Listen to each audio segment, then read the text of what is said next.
Ladies and gentlemen, Mark Passio.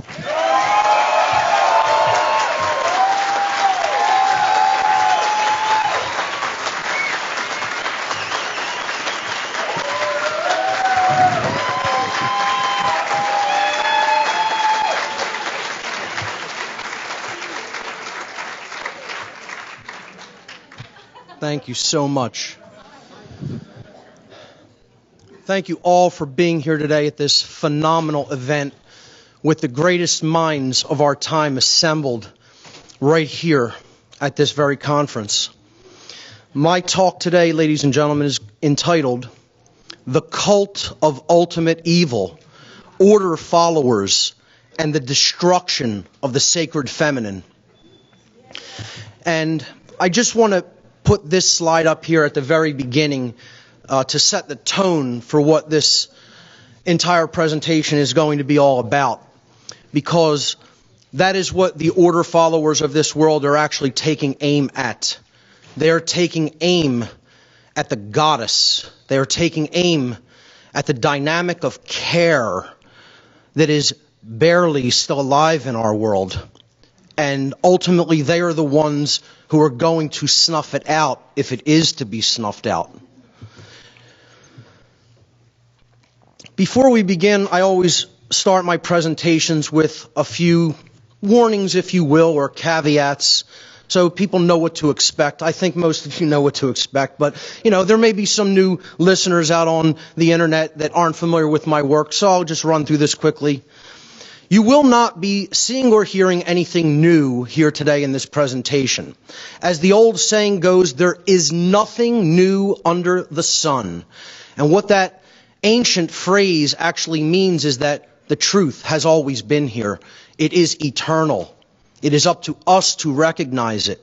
It has always been here, it always will be here, and it can ultimately never be destroyed. My presentation style has been described, rightly so, by some people as very intense and at times even combative. Some people here today are very likely to possibly be upset or angered by this information. So be it. If that is the case, so be it. Feel those emotions and run with it. The fact of the matter is that the truth itself, by its nature, is belligerent because it wages war against all forms of mind control. I don't present this information to be liked. I don't present it to be popular. I don't present it to make money. I don't present it to make friends. I don't really even want to do this with my time, as I've told many people in the past. I already know this information. I already understand it. I already live it. I already put these principles to work in my personal life. I present publicly because in the time we're living in, there is so much overwhelming ignorance regarding this type of information that the fact that I do understand it and live it places me in a position of moral obligation to speak those truths to other people, to help them to understand it and then apply those principles in their lives as well. Every person who wants to take away real value from watching this presentation should make a deliberate and conscious effort to do two things. First, set aside your perceptions of me as the presenter. This includes things like how I look, dress, or sound. Paying attention to such trivialities will distract mental focus away from the message that is being delivered. The information is what is critically important, not myself. Be consciously aware. Secondly, be consciously aware of any impulses that you may have to reject the information presented during this presentation based initially upon your initial emotional response to what you are hearing, because you may be angered, because you may get upset by some of the things I'm about to say. Be aware that it is a logical fallacy to try to judge the truthfulness of any given information just based upon how you feel when you first hear or see it. So with those caveats being laid out there at the beginning, let's jump in with the definition of an order follower. What exactly is an order follower by definition? An order follower is a person who does what someone else commands them to do and who has therefore attempted to abdicate their free will and their personal responsibility for choosing their own actions based upon correct determination of the morality or immorality of a particular behavior. That is the definition of what an order follower is and does. Okay, so they're just acting on rote based on what someone else told them to do without making conscious judgments regarding whether that behavior is morally right or morally wrong. That's the definition. There are three main types of order followers. I call the first type the abdicators, the people who attempt to abdicate their personal responsibility. These are individuals who do what they are told to do by a perceived superior without first judging for themselves whether or not the action they've been ordered to perform is morally right or wrong. They're attempting to abdicate personal responsibility for that judgment call. Those are probably the largest group of order followers. Most order followers fall into this category. The second group is who I call the well-intentioned, and we're going to talk about intention versus reality later on. The well-intentioned but incorrect. These are individuals who erroneously believe that they have correctly determined the morality of an action that they have been commanded to perform, and so they then willfully choose to carry it out. They believe that they are doing the right thing, in other words, although that belief is not true. It is an incorrect belief. And then there are the people who just don't give a damn. There's something deeply broken in them, possibly genetically broken. These are the psychopaths, whether primary or secondary psychopaths. These are individuals who consciously do recognize the immorality of an action that they have been commanded to perform, yet they willfully choose to carry it out anyway, knowing fully that it is wrong and violates someone else's rights. That's who I call the psychopaths. They just don't care, and they're going to do violence anyway because they just want to. Those are the three kinds of order followers. And I'd like to play a brief interview. This is from Adam Kokesh, who I have tremendous respect for, from his show Adam versus the Man. I have tremendous respect for this individual because he is a former order follower who developed a true conscience. He got out of the cult of ultimate evil and started exposing it.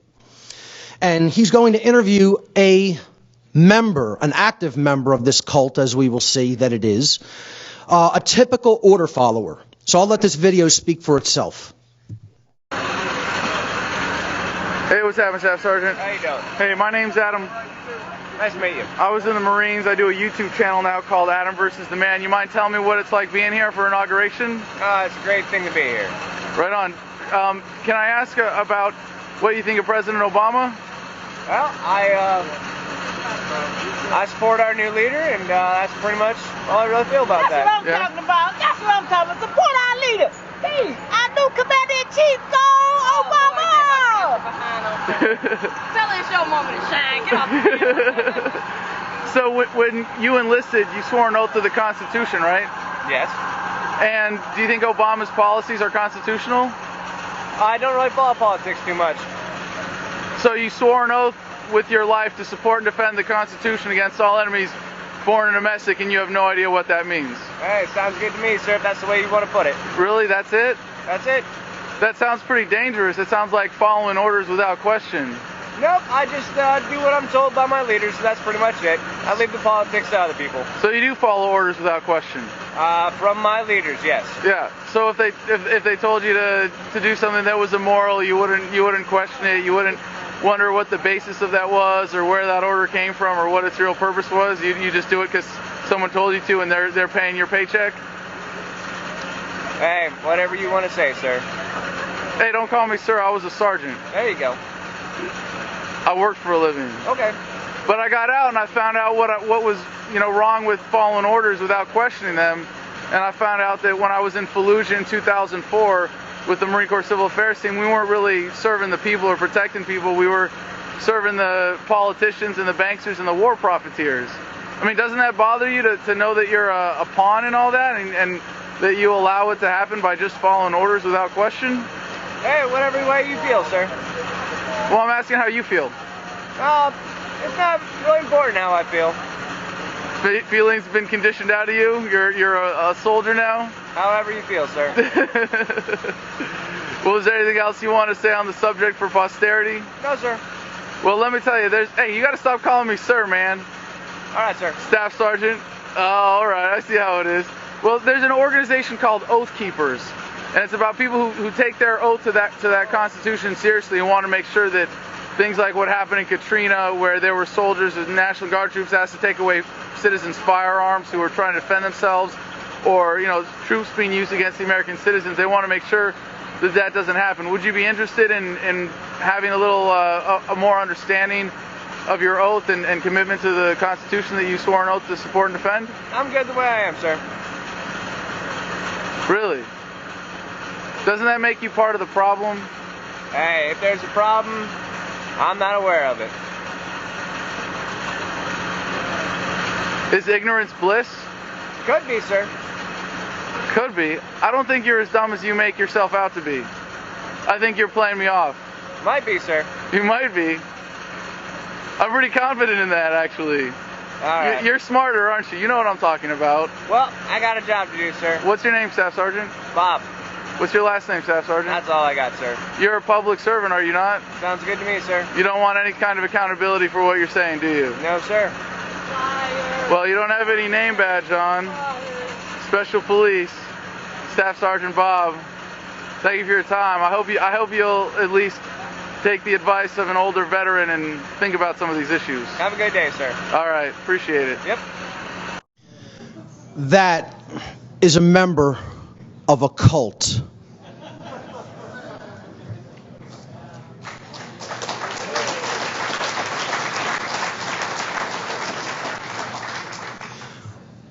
Order following, as I trust that everyone in this room just clearly understood from that graphic demonstration, is directly opposed to conscience. When that gentleman was asked if he cared about whether he's doing the right thing or not, he said, "I just do what I'm told by my leaders." And when asked if he wanted more information about the morality of those decision-making processes, he responded by saying, "I'm fine the way I am." You know? That's the typical order follower. That's the process that's going on in their mind. It's a belief system, not based in reality at all, and certainly not based in conscience. Conscience, ladies and gentlemen, is knowledge. It is not action. It is not behavior. It is knowledge. Conscience, as a word, comes from the Latin prefix con, which means together, and the Latin verb sciere, which means to know or to understand. Hence, to know together. Conscience is common sense knowledge about the difference between right and wrong. It is the common sense knowledge of the objective, knowable difference between right action and wrong action. And people will then ask, well, what is right action and what is wrong action? Isn't that super complicated? Wouldn't that take like lifetimes to understand? No. It's very, very, very simple, actually. Right is that which is based in truth, and hence it is correct. It is in harmony with the laws of morality that exist inherently in nature, what I term natural law, moral law, cosmic law, God's law. Whatever name you want to use for it, it's the laws of morality and the difference between right and wrong. Actions based in right do not result in harm to other sentient beings. Conversely, wrongdoings are based in illusion and pure belief and fantasy and constructs that only exist in an imbalanced mind. They are not based in truth, and therefore they are incorrect. They are immoral because they stand in direct opposition to the laws of common sense to the laws of morality. Actions that are wrongdoings result in harm to other sentient beings. The biggest part of the problem we're facing on Earth is that the average human being, certainly not in this room, but the average human being walking around on this planet, does not understand what a right is and cannot give you the simple definition of a right. A right is an action that does not cause harm to another sentient being. If harm is resulting, the action is a wrong. If no harm is resulting to someone else, that action is reserved as a right. And it is quite simply that easy, that simple to understand. Unfortunately, 99% of people don't understand that, and therefore they don't exercise conscience. The exercise of conscience is the free will choice of right action over wrong action. Once you've taken in the difference between right and wrong, once the definitive knowledge of the objective difference between right and wrong according to natural law has been acquired by an individual. And order followers never exercise conscience. They are not acting of their own free will accord. They are attempting to abdicate that free will choice to someone else, who they are then just saying, I will follow what you tell me to do. If someone is following orders from anyone else for whatever the reason or intent, they cannot be exercising conscience, since by definition, the exercise of conscience means that someone is willfully and correctly choosing for themselves right action over wrong action, out of their own free will. The difference between the institutions of order followers today and all of the order followers that conducted some of the most heinous atrocities that mankind has ever witnessed. Soviet Russia, Mao's China, Hitler's Germany. There's no difference between them.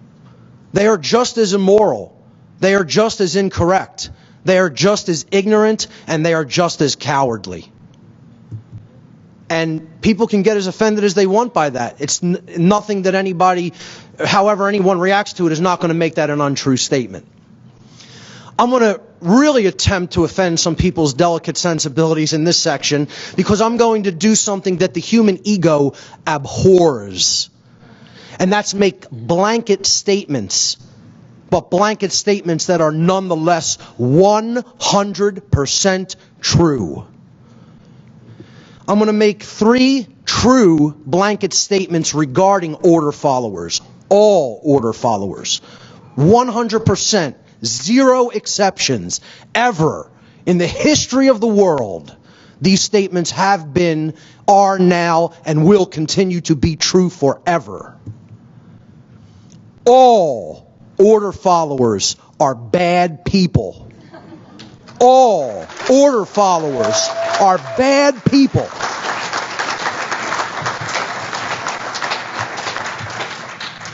The exit's in the back for some people who are a little too offended by it, you know. And here's the totally logical proof of this given by the historian Dr. Robert Higgs. The good cop, bad cop question can be disposed of decisively. We need only consider the following. Every cop has agreed as part of their job to enforce the laws. All the laws, all of them. That is their job. That is what they have agreed to do. Many of the laws are manifestly unjust or even cruel and wicked. 3, therefore, every cop has agreed to act as an enforcer of laws that are manifestly unjust or even cruel and wicked. The inescapable conclusion based upon pure logic alone. Not even any heart-based intelligence, just pure logic by itself. The conclusion invariably is that there is no such thing as a good cop. There is no such thing as a good order follower, period, ever and never has been. Since no order follower is truly exercising conscience, And the order follower will carry out actions that they have been commanded to perform, even if those actions cause harm to other beings. No order follower in the history of the world can be said to be a truly moral human being. They are antitheses of each other. They are diametrically opposed, polar opposite conditions. Order following and moral free will choice. They can never go hand in hand. This brings us to the issue of moral culpability when it comes to order followers. The question always arises, who's more morally culpable? Where does the real responsibility or blame lie? In the order giver or with the order follower? Moral culpability is the determination of who is ultimately at fault or deserving of blame for the commission of actions which result in harm or loss to other beings. Culpable as a word comes from Latin, culpa, meaning blame, and the word culpable in English means at fault or deserving of blame. There is such a thing as blame. There is such a thing as who is at fault, who brought that resultant harm into manifestation in reality. So who is more morally culpable? And please read the question specifically. Who is more morally culpable? I'm not making the statement that neither party is morally culpable. I'm saying both are morally culpable, but who is more at fault or deserving of blame when harm results as a result of one group giving an order and another group carrying out those orders? The order giver or the order follower? There's a correct answer to that question. It is not a matter of opinion. The way you determine the answer, the correct answer to that question, is you ask this question. If each group of people is saying, my actions didn't actually bring extraordinary harm into manifested reality, who's lying and who's telling the truth when it comes down to brass tacks? So here's what bombs raining down on children do in the Middle East, in countries we have no business in. Okay? You know, the problem is, you know, the reason so many people still support actions like this and still support the order followers who do them is the bombs aren't raining down on their children. Okay?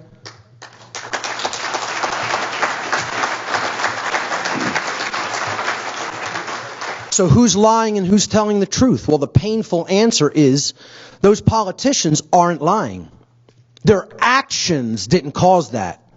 You could say their words had a part in it and therefore they're still morally culpable, but they didn't actually pull those triggers. They didn't drop those bombs. The order followers did those immoral behaviors.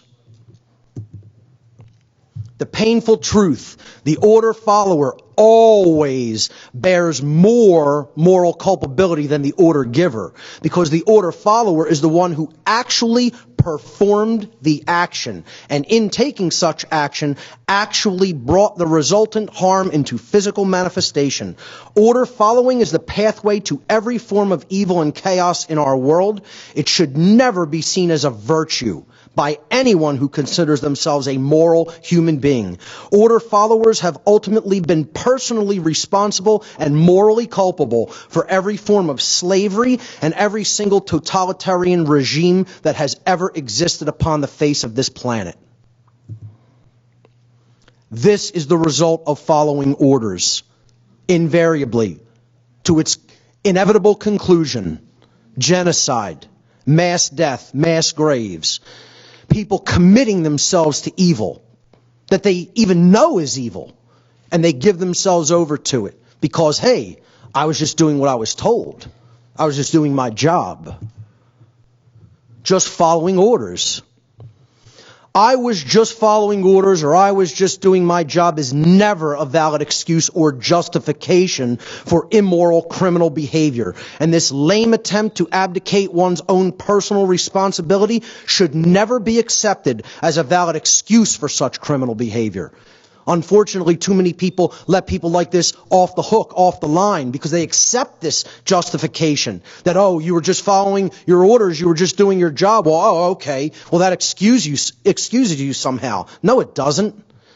It doesn't excuse you of your personal responsibility to choose right action over wrong action, and never should be accepted as such.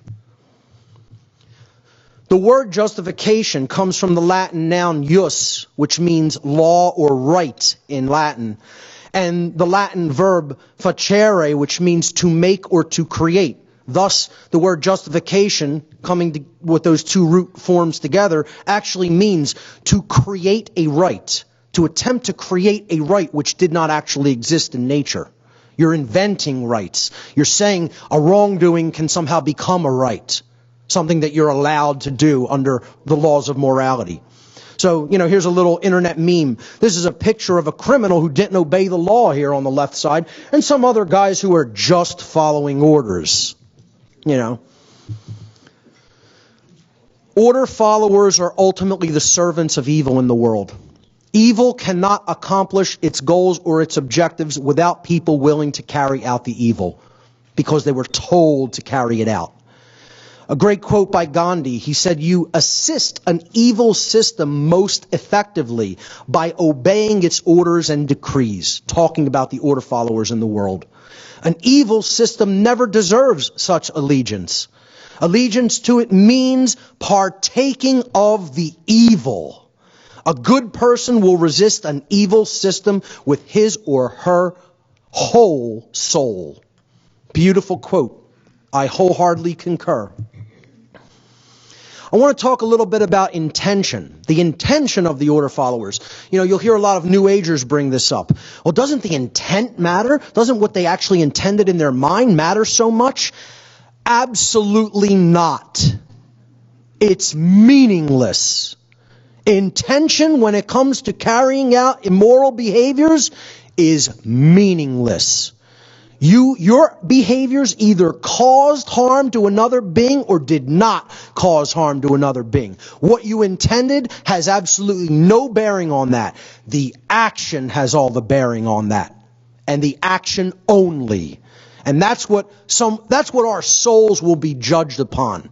Okay? That's what we'll judge our souls based upon. And this is how this gets obfuscated, okay?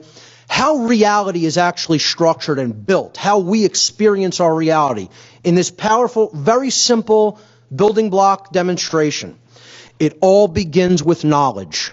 Without knowledge, there is no foundation to understand how reality is built. There is no foundation to understand the real laws of attraction. This is why the order follower continues to do what they do, because they don't have knowledge, or they ignore that knowledge. Okay, they willfully refuse to accept it. Knowledge is the available information, the grammar, okay, all the components that we need to assemble and bring together. Potential knowledge that may be gathered, processed, understood, and then eventually acted upon by individuals. That's the base level of how we create our reality. Without access to that knowledge, we cannot consciously create our reality effectively, the way we want. To create it without chaos, to create it in an orderly fashion, in a peaceful fashion, in a harmonious fashion. Upon the knowledge step of the reality building process, if you will, and what I'm building here, many will recognize, is the trivium process. The second step of this process is the understanding phase. Okay? It is the processes that take place in the human mind that are chosen by each individual based upon the available information that they've taken in. So this is where you're processing that data, and you're weeding out the inconsistencies, and you're coming to an understanding of it. You're grasping how it works.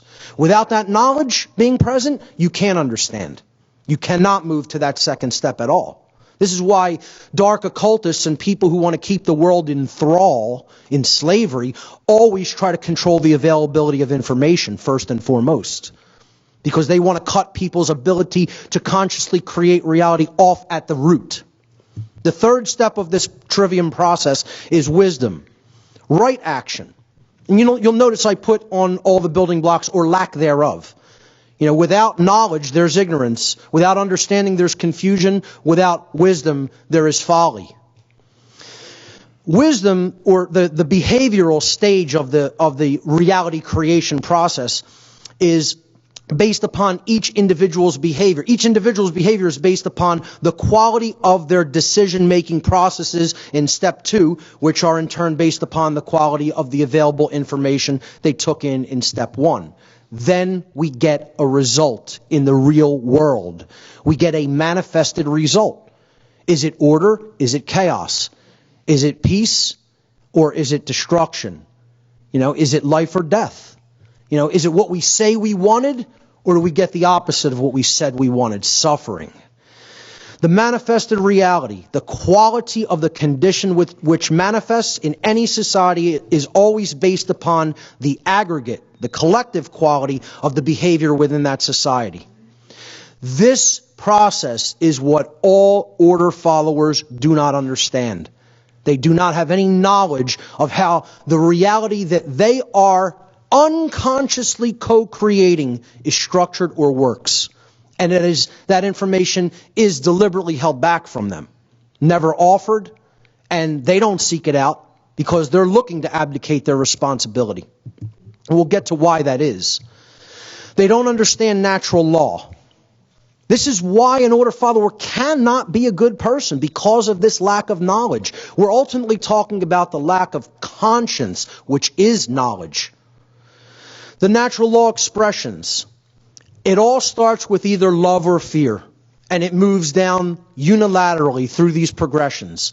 If our consciousness is based in the acceptance of truth, knowledge, and that comes from opening up our minds and hearts to the energy known as love, then we will understand our own inherent individual sovereignty, what I call internal monarchy, being a ruler of the self, a self-master. Okay, nobody else ruling you, no one else having the right to rule you. What will manifest in the aggregate of society will be true freedom, what I call anarchy, external anarchy, meaning no one outside of the self is attempting to rule anybody else. That's order, ladies and gentlemen. That's the manifested condition called order or good, or what we say we want, the absence of self-inflicted suffering. Conversely, if fear is the underlying modality of consciousness, we're going to remain in a state of ignorance, because that fear is going to drive us to refuse to accept truth. And in that, we're going to go into a state of confusion internally. No ruler at home, no ruler in the kingdom of the self. Internal anarchy is a very bad thing. You need to rule within. This is the kingdom that you have the right to rule. Your own thoughts, your own emotions, your own actions, and nothing else. When we're in that state of internal anarchy or confusion in the external realm in our society, control results, or slavery would actually really be a better term. External monarchy, rulership by an elite class. And that's chaos, which is what we have now. We're in this bottom stage here on the far right-hand bottom corner. Manifested evil. These energies, these expressions of natural law always work unilaterally. You cannot jump columns. Once you start with love, you cannot jump over to the right-hand column. Once you start with fear, you cannot jump over to the left-hand column. Okay? The order follower never understands cause and effect, and that's another reason that their intentions are meaningless. Only understanding how reality works, how we are getting the result of what we put out into the universe, often over a time lag. Okay? That's the hard part of recognizing the laws of cause and effect. Only when we understand how those dynamics work do we understand we are getting what we have put out there through our own behavior. Every cause has its effect. Invariably, it is law. Every effect has its cause. Everything happens according to law. Nothing happens by chance. Cause and effect, however, are often separated by time and space, which makes the understanding of the laws of cause and effect sometimes difficult, because as soon as you do an immoral behavior, an anvil doesn't drop on your head from the sky. It would be nice if it happened that way, but unfortunately it doesn't work that way. What happens is, as more immoral behavior builds up in the aggregate of society, in the collective of society, of any given society, the more chaos and slavery is going to result in that society. This is called the law of freedom, as I call it. Freedom and morality are directly proportional to each other. The order follower also doesn't understand this law of the universe that is inherent to creation and can never be changed. Nothing any being in creation does can ever change this law, because it is a natural, inherent law built into the fabric of reality. The aggregate amount of truth and morality present in the lives of the people of any given society is directly proportional to the amount of freedom and order in that society. And it is inversely proportional to the presence of chaos, tyranny, and enslavement in that society. More simply put, as morality increases in the aggregate of a society, freedom in the aggregate increases in that society.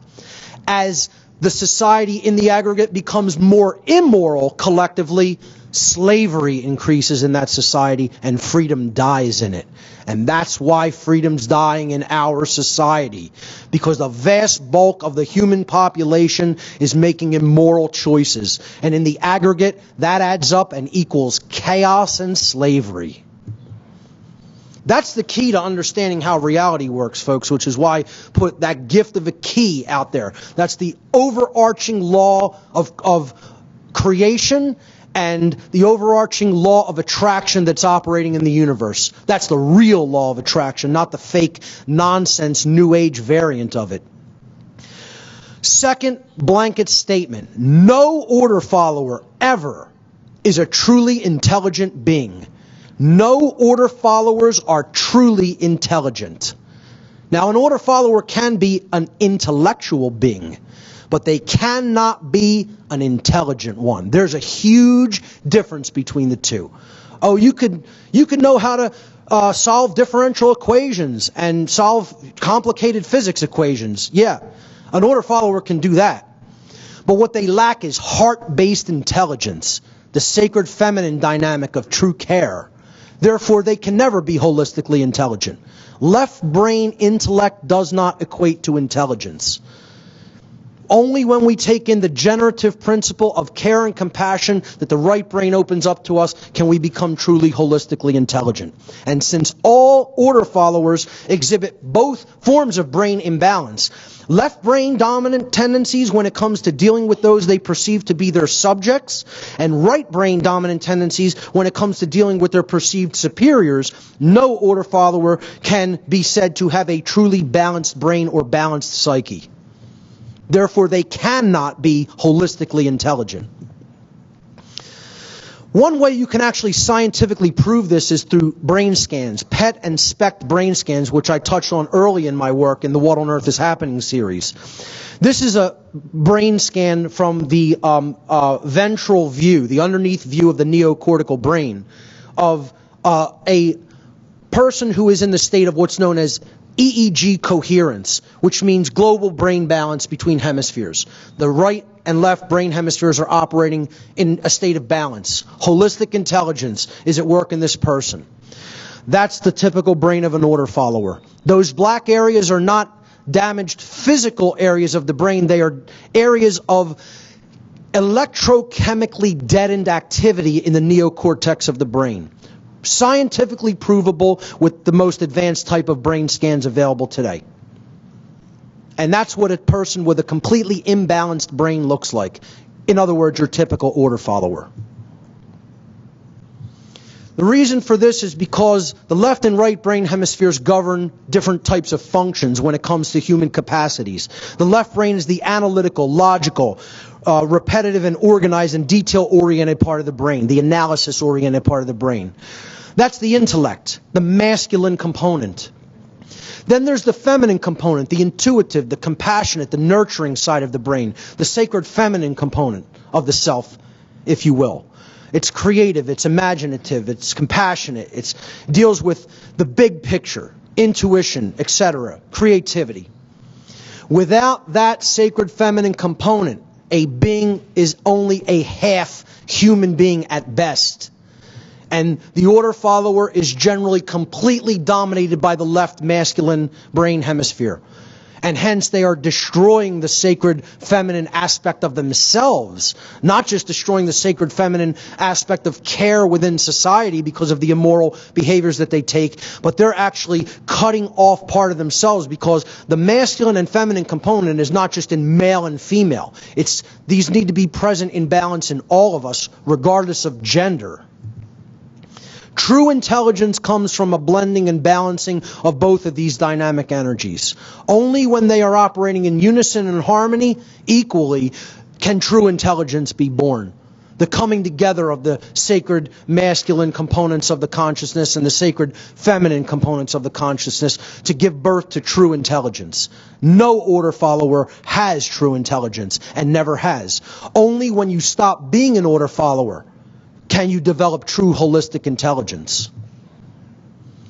Third blanket statement regarding order followers, and get as offended as you like, people. All order followers are cowards.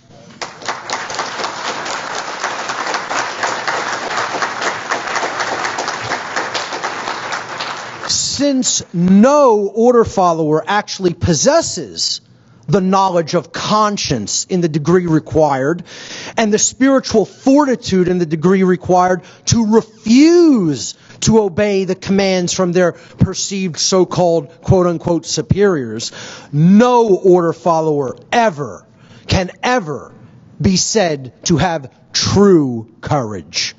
True courage versus what people think of as courage are two vastly, dynamically different things.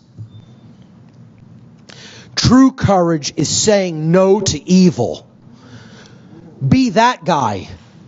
Be that guy. There's true courage. Where for not giving the Nazi salute, he could have been shot on sight. To stand up and say, no, I will not comply. I will not go along with the crowd because they're wrong. And if I'm in the minority of one and I'm in the right, I'm going to stand in the truth, regardless of what that means for what happens to me. That's courage. That's courage.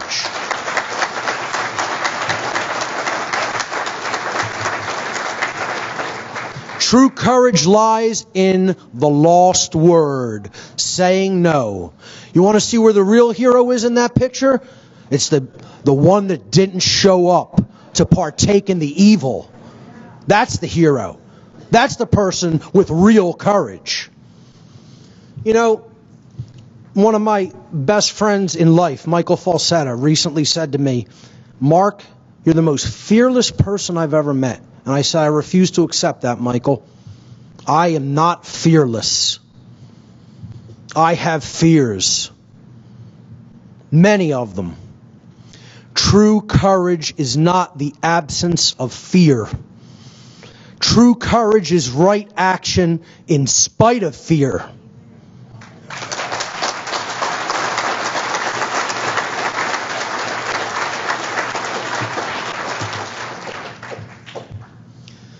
Next section, and this is where I start to introduce the concepts of what cults are and their methodologies. Modern institutional order followers, and let's just, not mince words or be too verbose here. I'm talking about the police and military, are cult members. Modern institutional order followers, the police and the military, are cult members. They're not like cult members, they are cult members, provably. To understand what a cult is, we first have to really understand what religion is and means. Religion as a word in English comes from the Latin roots, the Latin verb religare. Of course, religare means in Latin to tie back, to hold back, to thwart from forward progress, to bind by tying up, to prevent from going forward. What a false religion is, okay? I want to qualify that by saying all false religions. False religions are systems of control that are based in unchallenged dogmatic belief, which holds back the progress of human consciousness. It holds back the proper understanding and reception of the laws of morality, the understanding of the difference between right and wrong behavior. That's what a false religion does. True religion unites us to something. It reunites us to natural law. It reunites us to the divine spark within all of us. And I would make the claim there's only one true religion, and that's truth itself. Just my take on what real religion is all about. If I had a religion, I would define it as the truth, period. That brings us to the question, what is a cult? If we have to define what a cult is, how will we go about doing that? You know, most people think of cults, and rightly so in these cases, is what we might see in like Stanley Kubrick's Eyes Wide Shut movie. You know, a powerful elite class, meeting together and doing perverse sexual rituals. And that's like kind of much lighter than reality, actually. You know, what they were doing compared to what goes on with the real cults of the world, as you heard to begin this day with my good friend Jay Parker. I mean, you want to talk about what cults are really doing to children and even their own membership. It goes way beyond what's depicted in any Hollywood variants, okay? So this is Bohemian Grove. This is the kind of strange rituals that the elite of our world, the so-called elite, highest levels of banking and politics and media and entertainment, etc., partake in out in the California redwoods. But if we had to define what a cult actually is, this would be my best definition of it. It's a system of religious veneration and devotion which espouses beliefs that are dangerous, especially to the lives, rights, and freedoms of those who are not its members.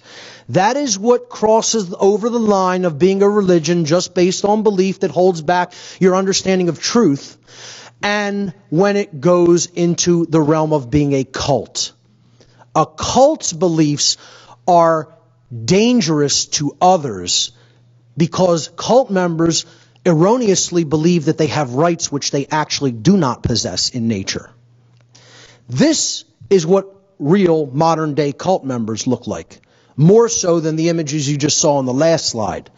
The overwhelming bulk of the cult members of this world are in these two institutions.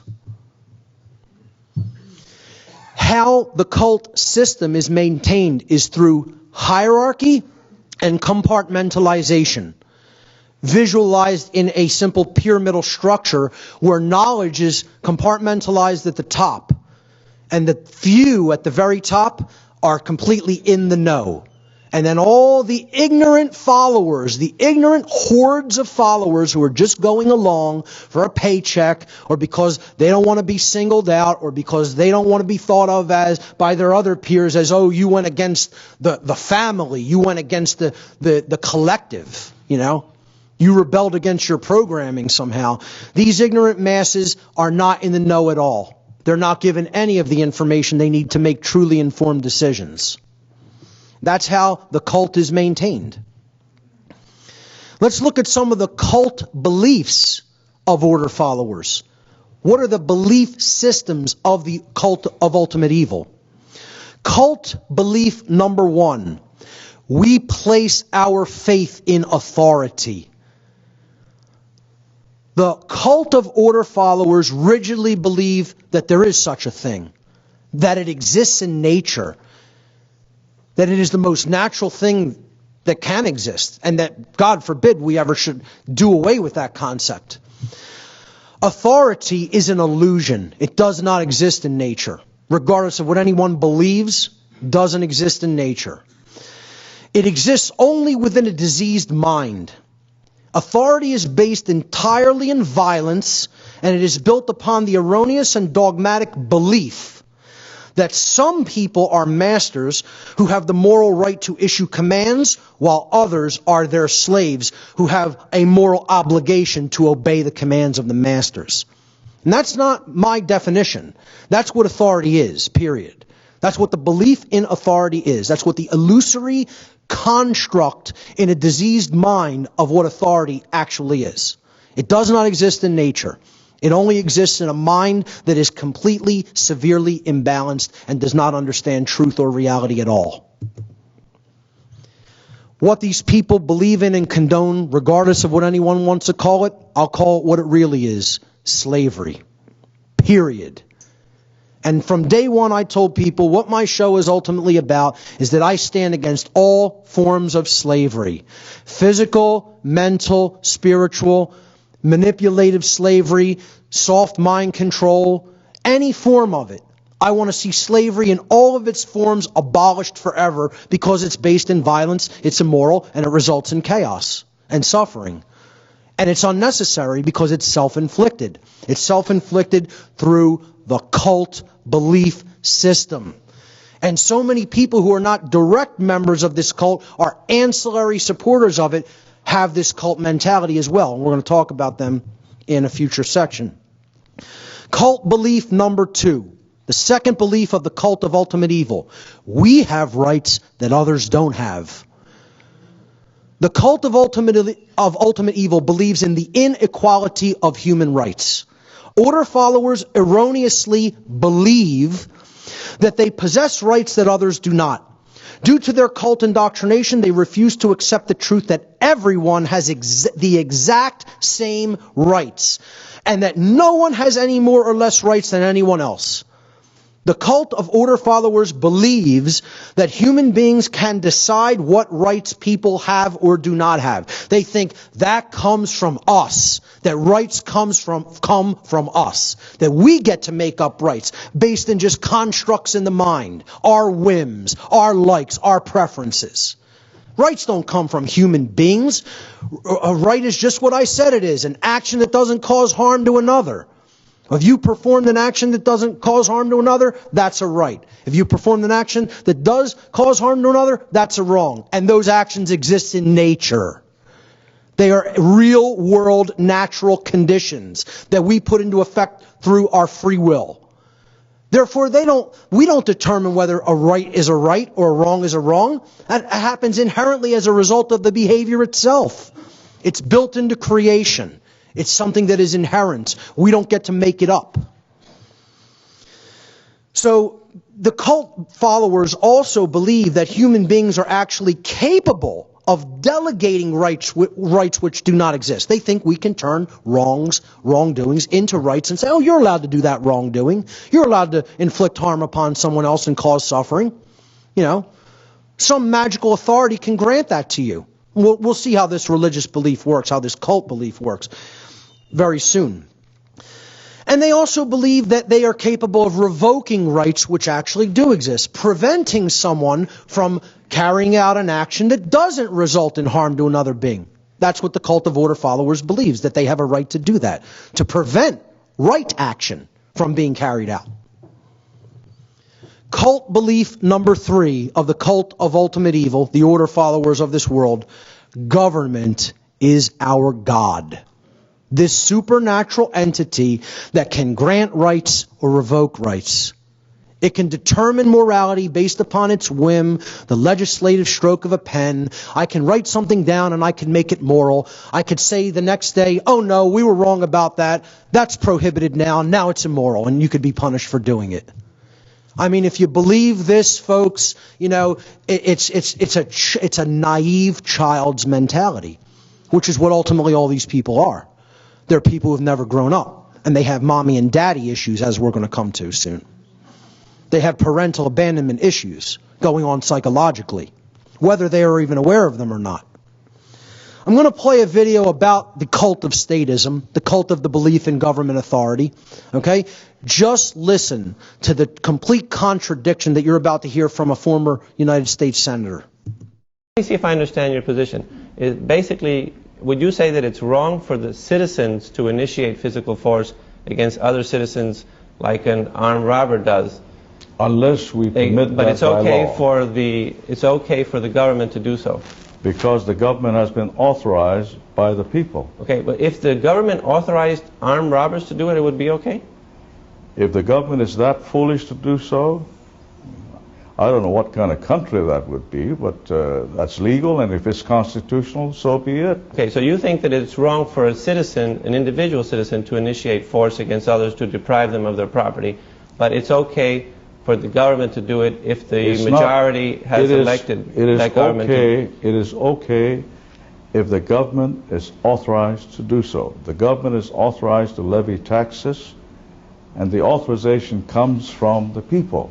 Do the individual citizens have the right to initiate physical force against other citizens that have not initiated or threatened to initiate force against anybody and haven't violated anybody's property rights? They cannot do that because they are not authorized to do so under the law. So individual citizens don't have that right. If they don't have the right to initiate physical force against other citizens, could they have properly delegated that right to the government? Oh yes, they do so right now. Can you properly delegate a right that you do not have? You can give the right to their representatives to make laws that will authorize or make prohibitive certain activities. So you think that you can delegate absolutely. a right that you don't have? You can properly delegate a right that you don't have? You cannot tax your neighbor, but you can authorize me as your senator to vote for a program that will tax your neighbor. Okay, so if you can, you say that a person can properly delegate a right that they do not have. Is that correct? Yes. Okay, well, I don't have the right to use your home in Hawaii, right? But could I delegate that right to some of my friends? No way. Right, so you really can't delegate a right that you don't have. You have to have the right in order to delegate it, We're talking right? about the government here. Right, but you agreed that the individuals do not have But the right. you can authorize the government Right, but did to you take agree? over my residence. Okay, but did you agree that the individuals did not have the right to initiate force against the other individuals? They don't have that right. No. So Although then, some people think they do. then they could not have delegated that right if they didn't have it. They would delegate authority to us, their representatives, to make laws in their best interest. So even if they don't have the right, they can delegate it to somebody else.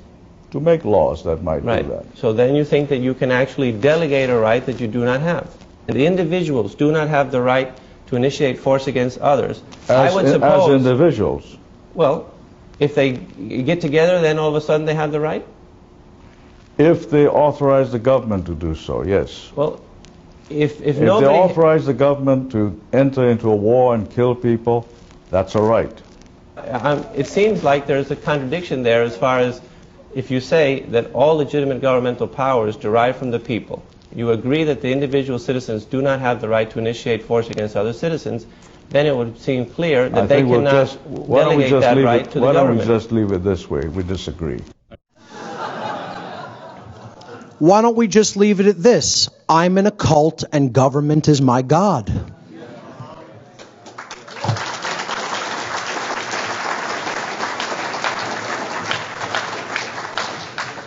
I feel horrifically sorry for anyone who cannot fully cognize the complete inconsistencies of a brainwashed person like that.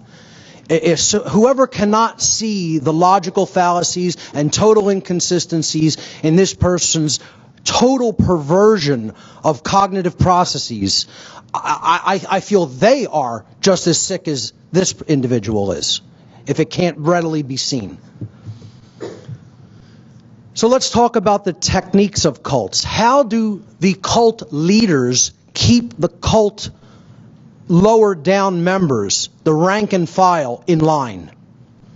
They have very strict, rigid sets of techniques that they have employed throughout human history, and they don't waver with them because they have always worked. They've worked consistently because people have still not built their consciousness up to a level where they understand how these methodologies of manipulation work. I call this the techniques of cults, or how to brainwash willing followers who want to give away personal responsibility for their own actions. And there are four main cult techniques: isolation, conformity, indoctrination through repetition, and trauma. Isolation, conformity, indoctrination, and trauma. Let's take them one at a time. Cult technique number one, isolation. Probably the single most important technique, because it makes it very difficult for anybody to penetrate the collective of the cult. the boundary of the cult. You have to physically separate the cult members or the potential cult members from the rest of their community so no reason can be spoken to them, as much as that is within your power to do so. Create an us versus them mentality. We are the family. We are the collective. Anybody outside of us is them, and they are not us. Demonize the outsiders. Those who don't belong, the civilians, Somebody recently just told me what police and military are calling us are civilian pukes. One of the big names going around within the cult. The civilian pukes. Just like their cult leaders call them their dogs, their pets, their animals, as we'll get to. Isolation is probably the most important technique. And why? Why is it so? Because you have to cut off the cult members from the knowledge that they could receive from outside of the cult. And therefore, it makes them incapable of changing. Cult technique number 2, conformity. Don't tolerate any individuality within the cult. One's old identity has to be completely broken down and reformed. Completely shed and then built back up to something new and different that falls in the rigidly restricted parameters of the cult belief. And you know what? They'll be all too happy to tell you that this is what they're doing to you. In the Marines, they tell people, we're going to break you down, boy, and then we'll rebuild you back up in our image. They're all too open about how they employ these techniques. They use uniforms, one form. Rigidity. Uniforms to create sameness in appearance. And they use modes of sameness in speech and behaviors. Regimented actions. What this does is this builds up resonance. It keeps people locked in step. And they just go along with the behaviors by rote. Like a wind-up doll. Cult technique number 3, indoctrination through repetition. Rigorous schedules and instructions. Repetitive behaviors, doing the same thing over and over and over and over again. And repetition is one of the greatest forms of mind control, if not the most powerful form of mind control. They put them through obstacle courses, drills, formations, marching in step, etc. Repeated phrases, chants, and songs being employed to put them in a certain rhythm, a certain vibratory energy. Indoctrinate the mind. Give it the belief system over and over again until they believe it. Keep repeating the lie until it is widely believed. Cult technique number 4 is broken down in 2 halves, 2 parts. There's physical trauma and then there's mental and emotional trauma. The physical trauma consists of high levels of activity to the point of exhaustion, low sleep time and disrupted sleep, high carbohydrate intake and low nutrient intake in the diet. This damages the brain. It puts somebody in a state of weakened resistance. Their body, mind, and spirit are unable to resist the dictates of the cult. They weaken them through these techniques physically. And then they use emotional trauma to weaken the spirit. Verbal and psychological abuse heaped at them continuously, constantly telling them they're not good enough. Unexpected, sudden, or shocking scenarios create trauma, create a situation, oh, you have to jump up in the middle of the night and respond to this scenario that's happening. A perpetual atmosphere of fear. And as we saw in the natural law expressions, fear can only lead to ignorance, confusion, control, or slavery, and ultimately chaos. That's all it can ever lead to. Can't ever lead to any of the good expressions of natural law, knowledge, understanding, wisdom, freedom, sovereignty. Can't lead to any of those things. Certainly can't lead to order and justice in a society. And that's why they employ these 4 overarching methodologies. And you see, I've used images of the modern day cults. But you know what? These are the same with every single destructive religious cult that has ever existed on the face of the earth. The techniques are the exact same, identical. The cult rank and file membership of the cult of ultimate evil, which I'm talking about, the order followers, the police and military, are viciously, symbolically, occultically mocked by their cult leaders. And I talked about this at Free Your Mind 1 back in 2011 in Philadelphia. I gave a presentation called The Occult Mockery of Police and Military Personnel, where through firsthand experience of being involved in a satanic cult myself with the cult of ultimate evil's leaders, the people who actually direct these cult members, these order followers, being around them in that satanic cult, firsthand from their lips to my ears, when I was a membership of that cult, in the membership of that cult, they expressed what they think about their order followers, the people who protect them and their agenda. And the only thing they ever call these people is their dogs or their pets. That's it. They look at them as attack dogs on leashes. You'll attack when I tell you to attack, dog. You'll sit when I tell you to sit, dog. You'll sleep when I tell you to sleep. You'll eat when I tell you to eat. And they give them dog tags to wear around their neck.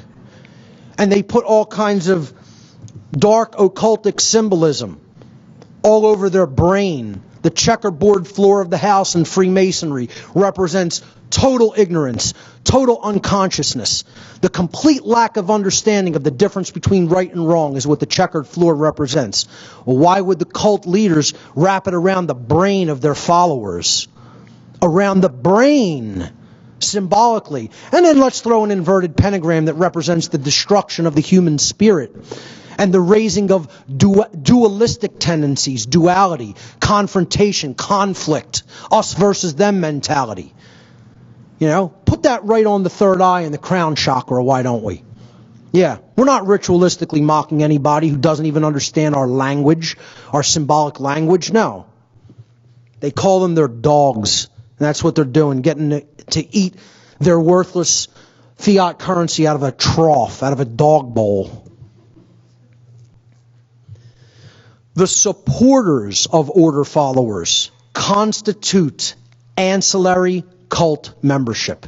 They are ancillary cult members, secondary members of the cult of ultimate evil. And you know what? There's a whole lot more of them than there are the main membership of the cult. A whole lot who support what this cult does, thinking that they're doing something that is good or can lead to something that is good. This is the exact dynamic that I'm talking about of ancillary cult members. The supporters of the order followers, because they're my husband or my son or my brother, etc. And you know, not to make this any kind of a gender-related statement, but the ancillary followers of the cult are largely women because they're supporting the men who are involved in the cult. The men in their lives, they'll often support blindly. You know, because they don't want to believe they're doing something that is evil. They don't want to confront them on it. And that's what women have to step into, a infinitely more powerful role that they have within their capability to change this world through the non-support of these cult members, the non-support of dominators. When they step into that kind of power, that's when women are stepping into the true sacred feminine power of real care, real heart-based intelligence, and that's where is going to be their power to completely transform this world.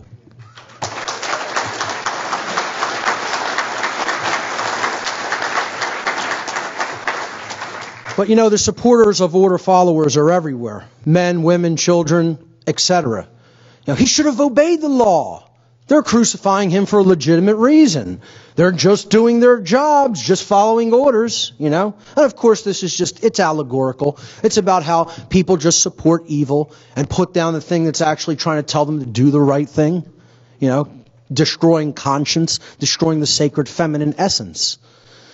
In many ways, the supporters of order followers, the ancillary members of the cult of ultimate evil, are doing more damage to the morality of human society than the order followers themselves, especially due to their vastly greater numbers. Order followers and their supporters are the true destroyers of this world. Unfortunately, that statement is true. People always want to pass the buck. They want to point fingers outward. They never want to do this. See, that's what I had to do to get out of the cult. Couldn't do this. Couldn't say it was you. Couldn't say it was the cult leaders. I had to recognize at a deep fundamental level of my being that I was the problem and I was wrong.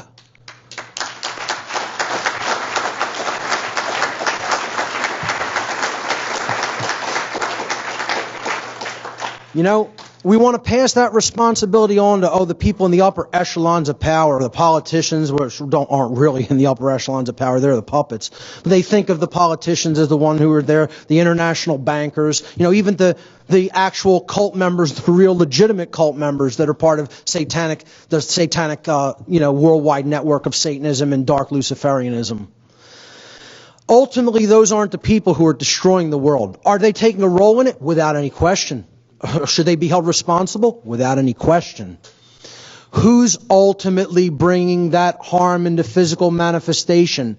The people who follow their commands. The people who enact their agenda through their behavior.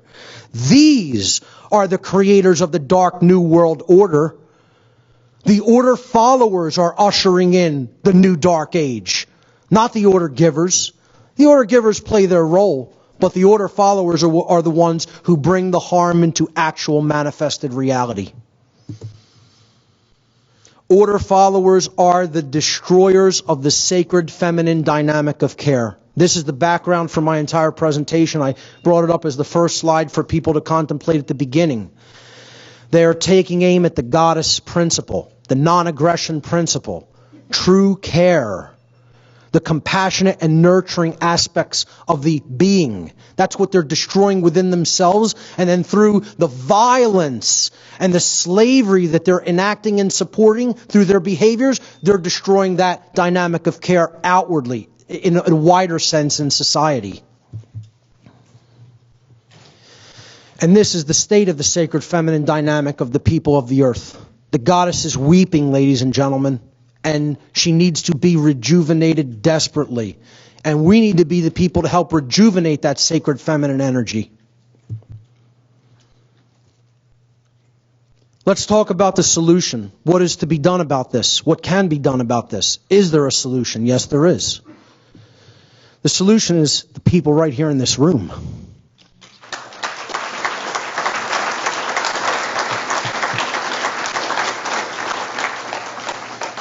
And those who these words will reach and resonate with wherever you may be watching from.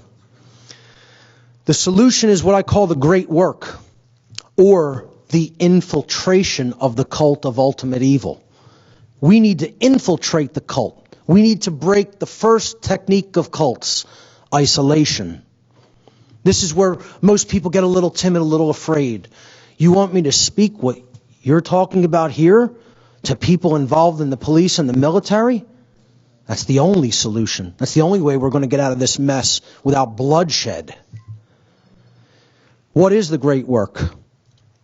The great work of truth, love, and freedom. A new kind of symbolic seal, a symbolic sigil, if you will, that communicates everything that is of ultimate importance. The light of the Creator, the light of natural law. The understanding of conscience, what that I ultimately represents.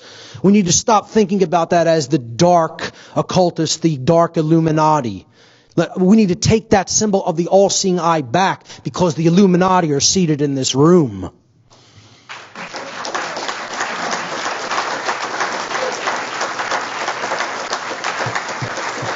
We are illuminated with the knowledge of the difference between right and wrong behavior. That's what that eye ultimately represented throughout history.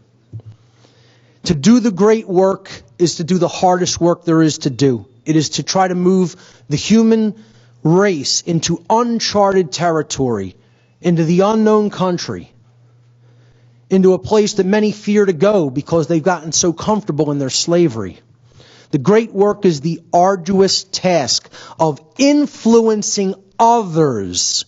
Okay? And this happens once you've become illuminated with the knowledge of the difference between right and wrong. You got to start there first. You got to get your head straight. You got to get your soul straight. Then you can assist with others. But that's what the great work is. The great work begins once you've healed yourself. Then you could start influencing others. That's doing the great work. It's the arduous task of influencing others to abandon their false religions, the dogmatic and dangerous beliefs which hold back the progress of consciousness by impeding the reception of truth and natural law. Doing the great work is to help others to realize that in supporting and condoning the legitimacy of authority and government, that they have actually been supporting and condoning the legitimacy of violence and slavery, and that they were immoral for having done so. This is the very reason that the great work is so difficult to do and why it is so unpopular. Why so few people on this planet are actually engaged in doing it. We need to increase the numbers by not the thousands, not the tens or hundreds of thousands, but by the hundreds of millions is the number of people that need to be doing the great work.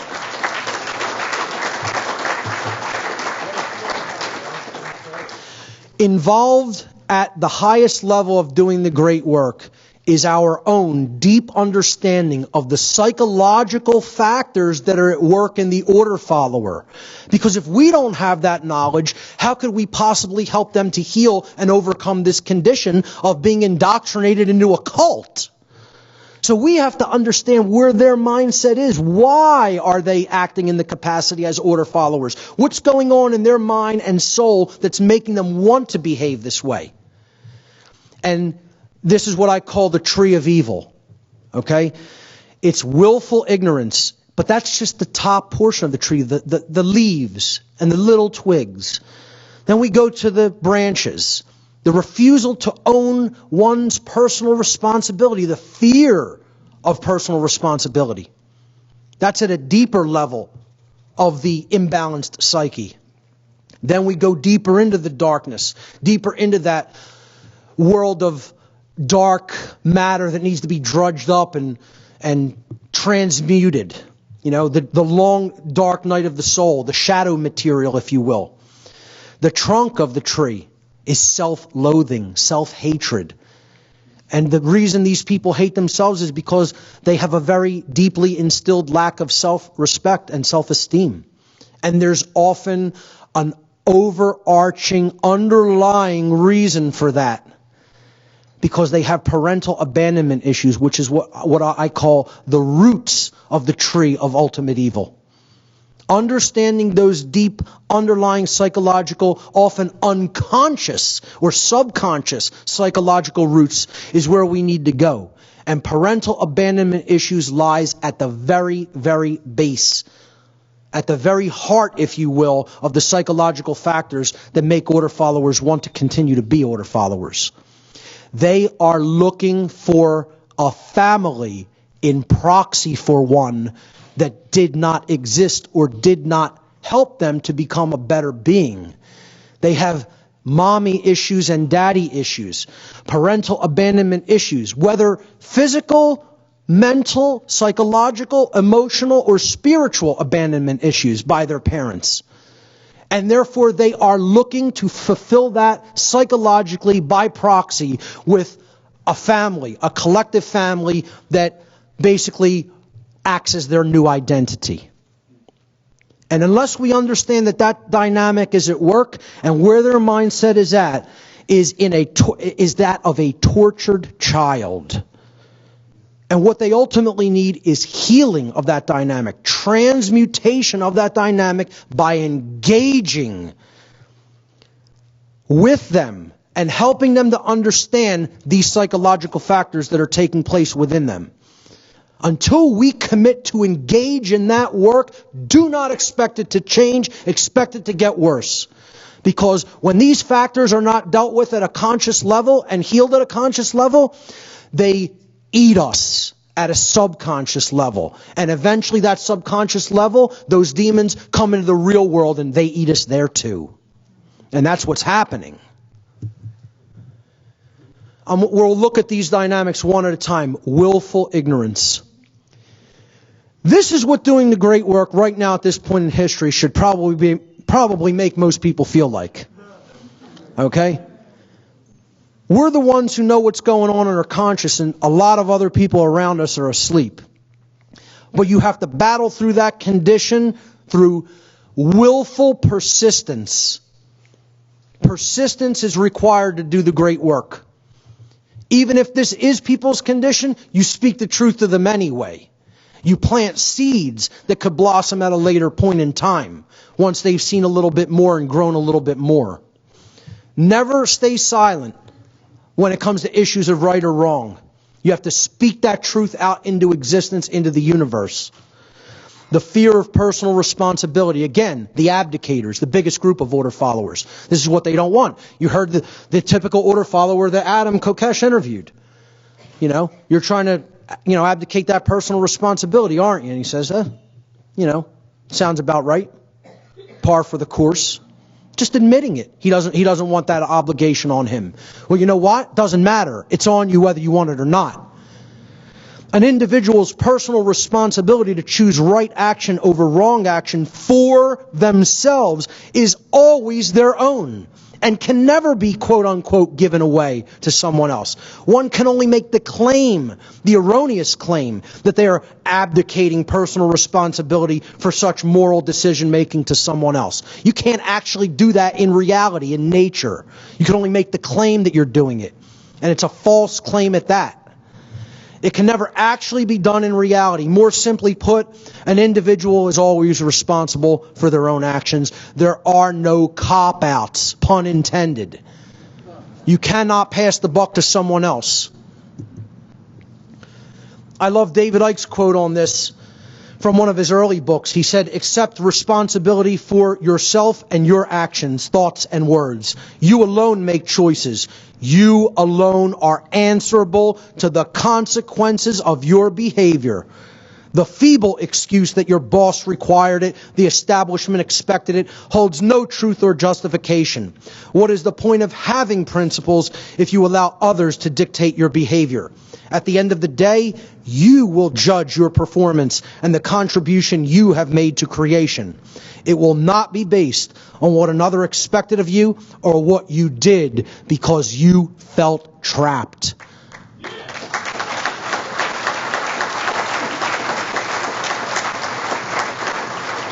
There are no cop-outs or excuses for immoral behavior. We have that personal responsibility on us whether we accept it, want it or not, or understand it or not. Self-loathing is the next psychological dynamic that keeps order followers in the positions that they are in.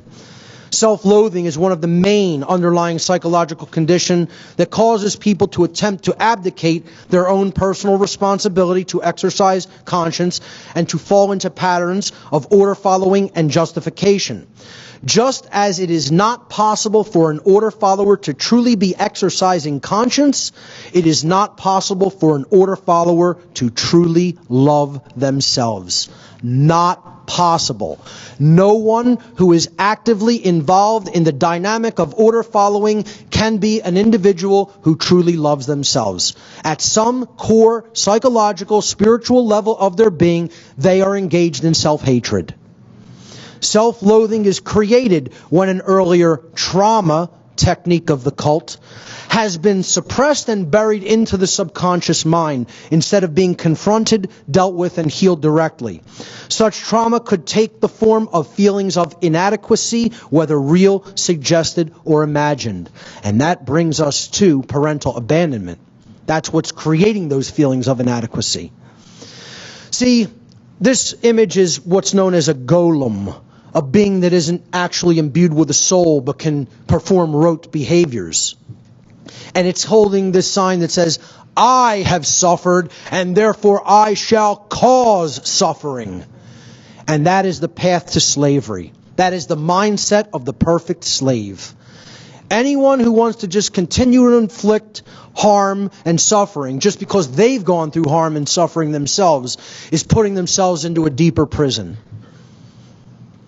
The only thing that can ever heal self-loathing is self-respect. The word respect itself comes from the Latin prefix re, meaning again, and the Latin verb spectare, meaning to look at. Only self-respect can heal self-loathing and therefore help to put an order follower on the path to conscience. Working with the shadow material of the self is some of the most difficult work one can ever do, and that's why most people turn around and run away from it 1,000,000 miles an hour in the opposite direction. Because looking in that mirror is the most difficult place to look. And when I got out of the cult that I was involved in, it took long, hard hours of self-introspection and endless, what seemed like endless days of suffering that would never end, because I had to keep delving into that shadow material and working with it and saying, hey, you caused this. You're part of this condition. You're part of the continuation of this evil. And you have to change what's going on in here and here if anything out there is going to change. And most people don't want to do that work. That's what real respect is about. That's when I finally developed self-respect. It means to take another look at yourself. That's what you're respecting, looking at again, the self. All of these psychological conditions, willful ignorance, self-loathing, refusal to accept personal responsibility, it all comes down to the being is still acting at an inner level like the abandoned child because they did not receive the support from their parents, from their community, etc. And they're looking to the cult belief system as the proxy parent that they never really had fully developed. That relationship was never fully, truly developed. Which is why this connects so deeply in with Len and Honor's work, I can't even tell you. Conscious parenting. Good parenting is so big a part of the solution. You know?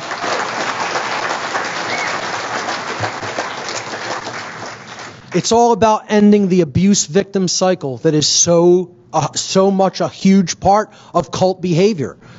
The cult inflicts the trauma, and then the cult member, they grow up traumatized, and they continue to inflict the trauma. It's an endless loop. Unless the one who has undergone the trauma, through help, often it has to happen through help, because they're so traumatized and victimized that they can't do it on their own. That's what this is the support system that they need.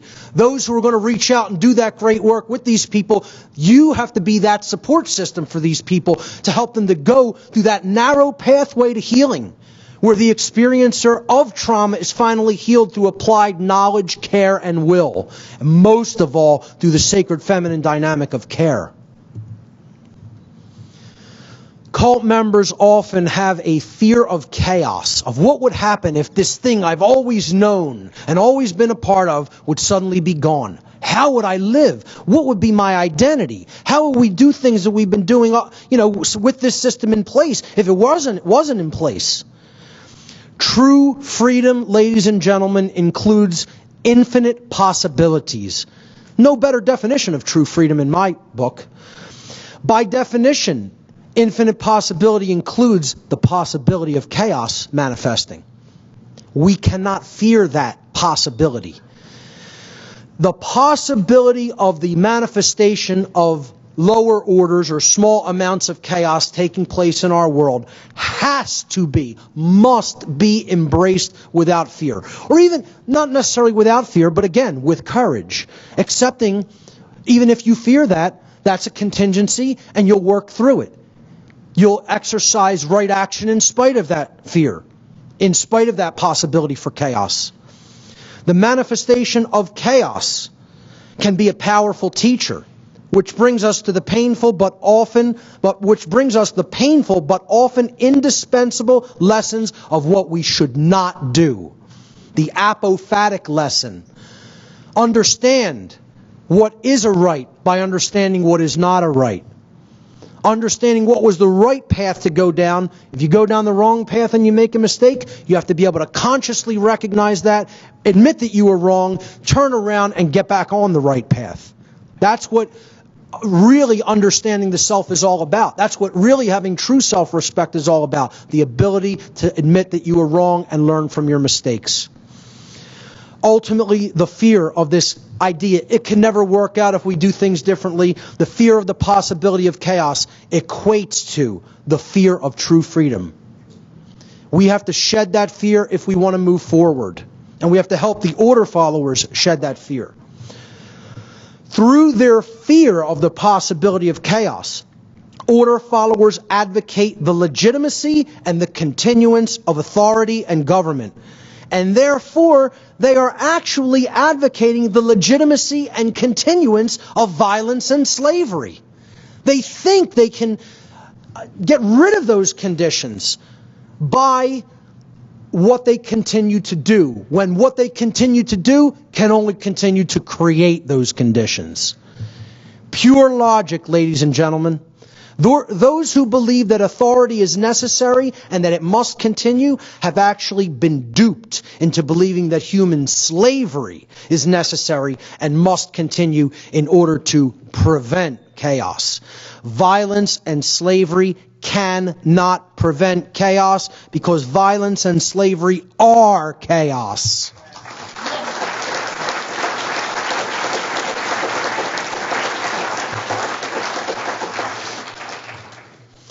The last section I call Becoming Moral, Intelligent, and Courageous, Quitting the Cult. And I'm here today announcing I'm going to create a new campaign as part of What on Earth is Happening. And it is going to be called the Quit Your Cult campaign.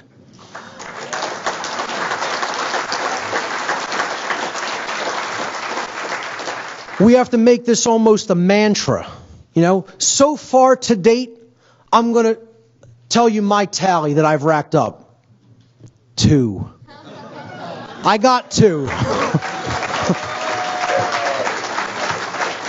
Yeah, it may not be that impressive of a number, but it's a start, right? You got to start somewhere. Former order followers, 2 former order followers, have communicated to me that it was directly because of the information I've put out regarding natural law and morality that they quit the cult of ultimate evil.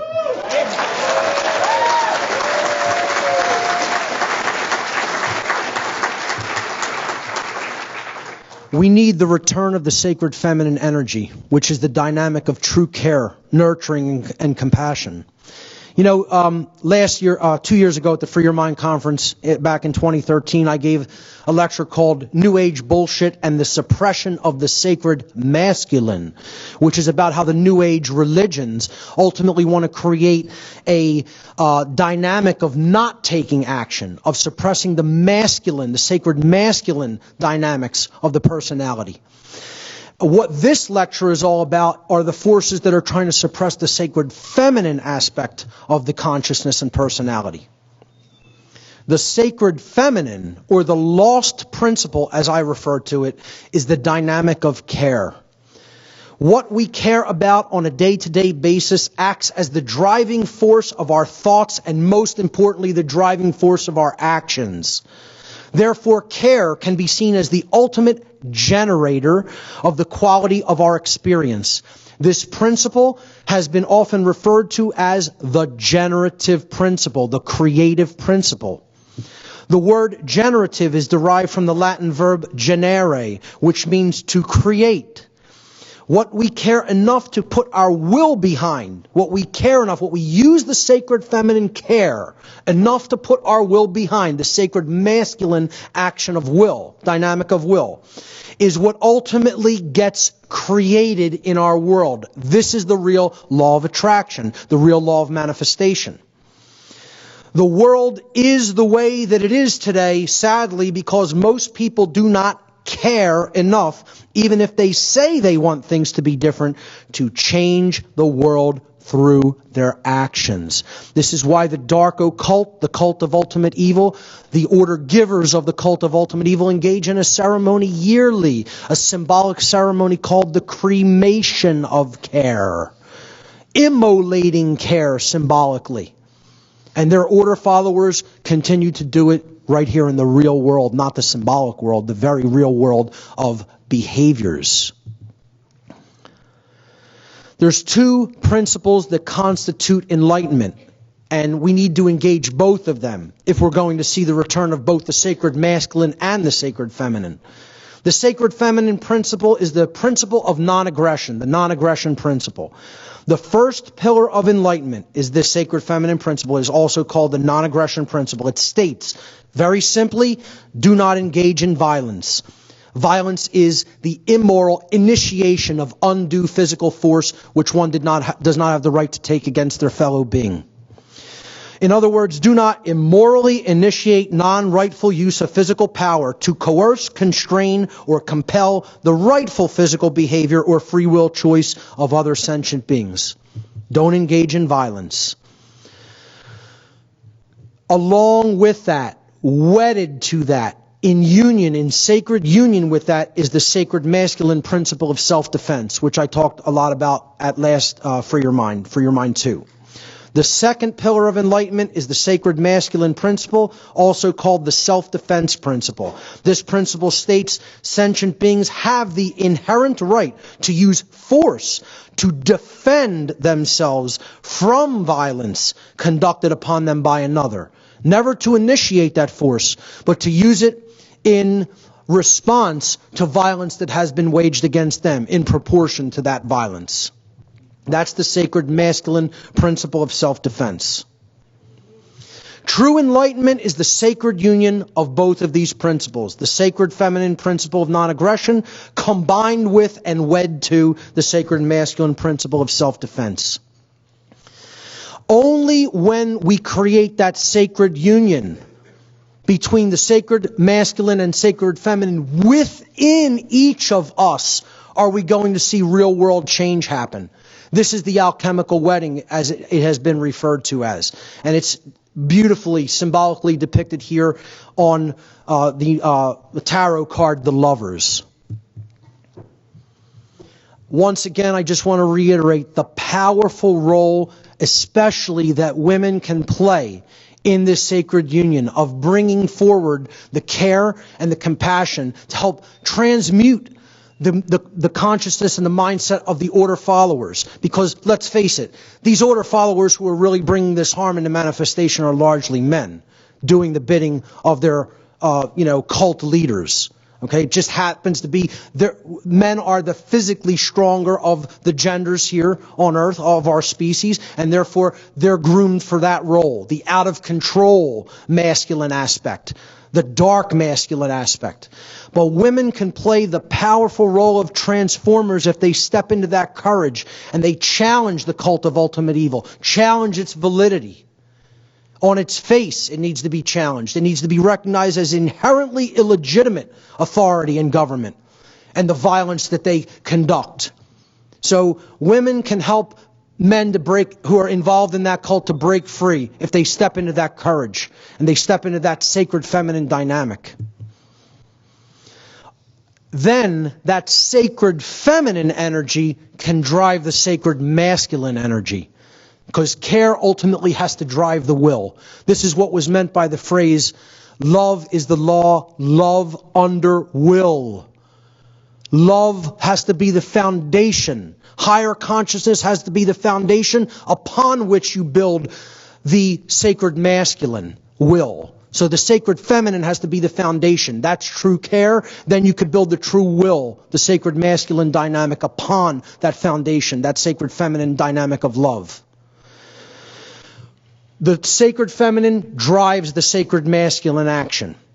And how ultimately the cult followers, the order followers of the cult of ultimate evil are going to have to break their mental bondage is through the use of the lost word. a very powerful concept in my work, which comes from the esoteric tradition of Freemasonry, as I will describe here. The lost word is a concept in esoteric Freemasonry, which represents a state of consciousness that has been largely lost to the majority of human beings.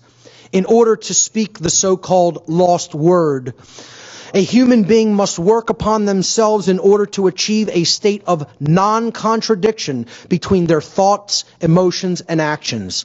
In such a state of unity consciousness, that being has truly come to understand the self and the working operations of natural law, moral law. And in doing so, they've deeply realized the objective difference between right and wrong action. Or, as these concepts are referred to in Freemasonry, light and darkness, respectively. Light is truth and right action, and darkness in Freemasonry is ignorance and wrong action. And I'll just go back a slide. You'll notice the G, okay? The G stands for the generative principle, the sacred feminine principle that has to drive right action. The compass is compassion. It has to circumscribe our behavior, be the actual boundary conditions through which we operate in the world. Beautiful symbolic allegory if Freemasonry is properly understood. In the enlightened state of consciousness that is generated through the knowledge of natural law, conscience, in other words, a human being is finally able to step up and speak the lost word, which is no. No is the lost word. No is the word of all power. We reclaim all of our power as sovereign beings when we say no to evil, when we say no to authority, when we say no to someone who is trying to tell us what to do against our better judgment and against what we know to be right. Okay? Only when we say no to those who would claim to be our owners, to those who would claim that it is they who will decide which rights we have or do not have, do we stop externalizing our power to anyone outside of ourselves, and in doing so, reclaim all of our natural rights. Sadly, very, very few people in our world have the knowledge, the care, and most importantly, the courage that is required to do this. See, that's the courage that the order follower currently lacks.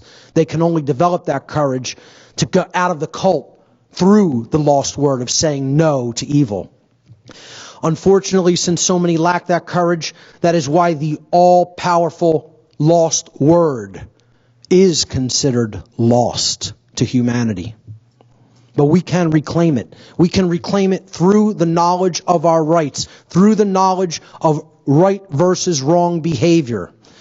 Those who don't know will never say no to evil. See, the lost word is not only no, N-O, but it is also know, K-N-O-W. Knowledge is the transformer that we need to use to change the modality of consciousness that the order followers are in. When we know the difference between right and wrong through conscience, then we will step up and say no to evil. That is my recommendation to the order followers. You know, this is an internet meme I found. Just say no to gangs. I couldn't have said it any better, or maybe I could have. What they need to do is just say no to cults. Ladies and gentlemen, one of the principles that I personally live my life by is never give someone else advice that you haven't followed yourself. Well, you know what, ladies and gentlemen? I'm about to give some really important advice to all the order followers out there today. And I can do it because I followed that advice and I already did it. Quit your cult. Ladies and gentlemen, thank you so much for your kind attention.